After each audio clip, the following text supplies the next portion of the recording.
मित्राणि नमस्कारः। मणिका संस्कृत अभ्यासपुस्तकस्य अनुशिक्षणे स्वागतम्। अद्य वयं 12 अभ्यासं पठामः। एतस्मिन् प्रथमे भागे वयं करणकारकं पठिष्यामः। अधोलिखितानां पद्यानां गायनं कुर्वन्तु। पयसा कमलं कमलेन पयः, पयसा कमलेन विभाति सरः, मणिना वलयं वलयेन मणिः, मणिना वलयेन विभाति करः, शशिना च निशा निशया च शशी, शशिना निशया च विभाति नभः, सभया च भवान् भवता च सभा, सभया भवता च विभाति जगत्। उपरि लिखितेषु श्लोकेषु कः केन विभाति इति विषयः वर्णितः अस्ति। विभाति अर्थात् शोभते अथवा शोभां प्राप्नोति। यथा प्रथमं श्लोकं पश्यामः। पयसा कमलं कमलेन पयः, पयसा कमलेन विभाति सरः। श्लोकस्य प्रथमः पादः अस्ति पयसा कमलम् इति। अत्र विभाति इति क्रियापदं योजयामः।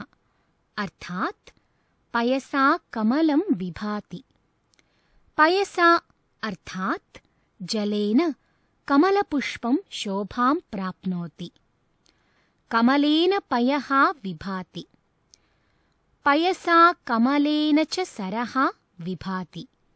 एवमेव सर्वत्र श्लोकेषु भिन्नभिन्नवर्णनम् अस्ति।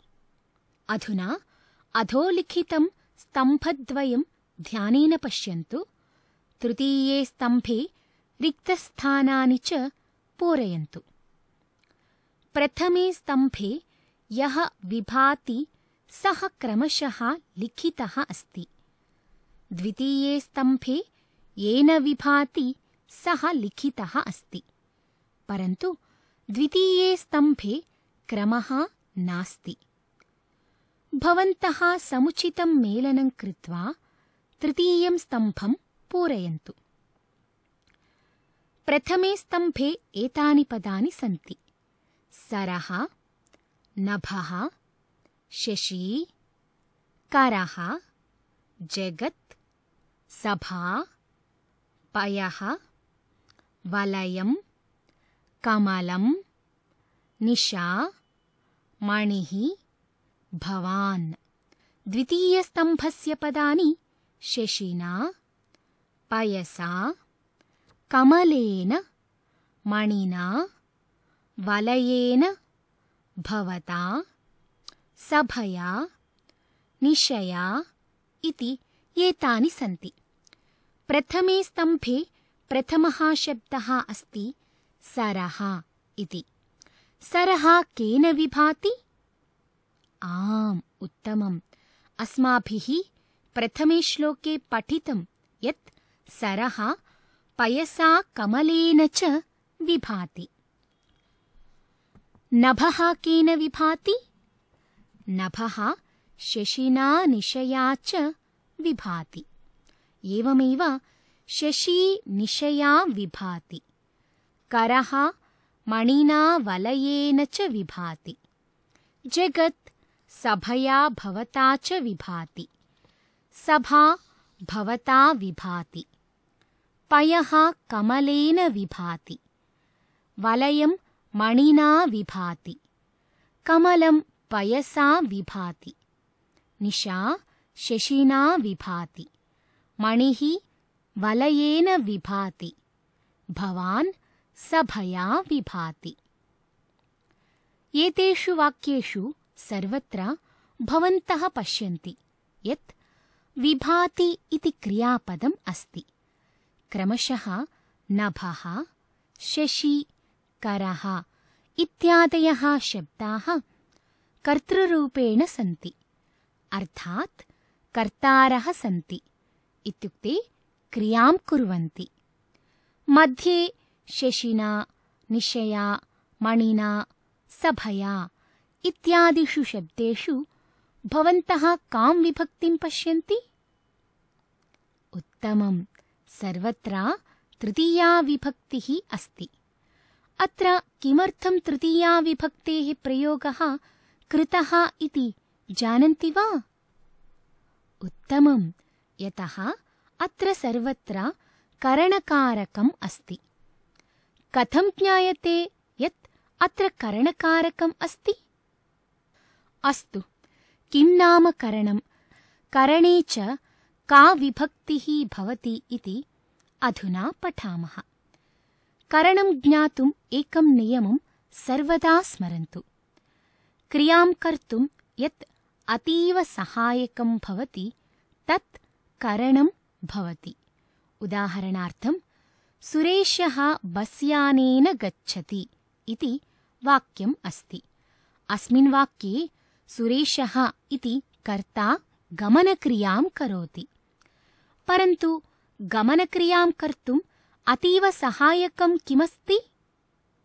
सम्यक्, बस्यानं गमनक्रियां कर्तुं सहायकं भवति। अतः अत्र बस्यानमेव करणं भवति। करणे तृतीया विभक्तिः भवति इति नियमः अस्ति। अतः एव वाक्ये बस्यानेन इति पदे तृतीया विभक्तिः अस्ति। अधुना उपरिलिखितेषु श्लोकेषु कानिचन उदाहरणानि पश्यामः। यथा कमलं पयसा विभाति, अर्थात् कमलम् इति कर्ता, विभाति इत्युक्ते शोभां प्राप्नोति। परन्तु अत्र शोभां प्राप्तुं सहायकं किं भवति? आम्, साधु, पयः सहायकं भवति। अतः पयः एव करणं भवति। करणे तृतीया विभक्तिः भवति इति वयं जानीमः एव। पयसा इति पदं पयस् इति शब्दस्य तृतीयायां विभक्तौ भवति।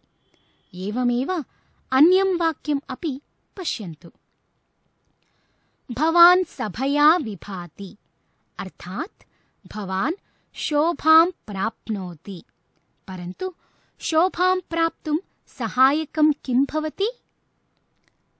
आम्, सम्यक्, सभां विना शोभां प्राप्तुं न शक्यते।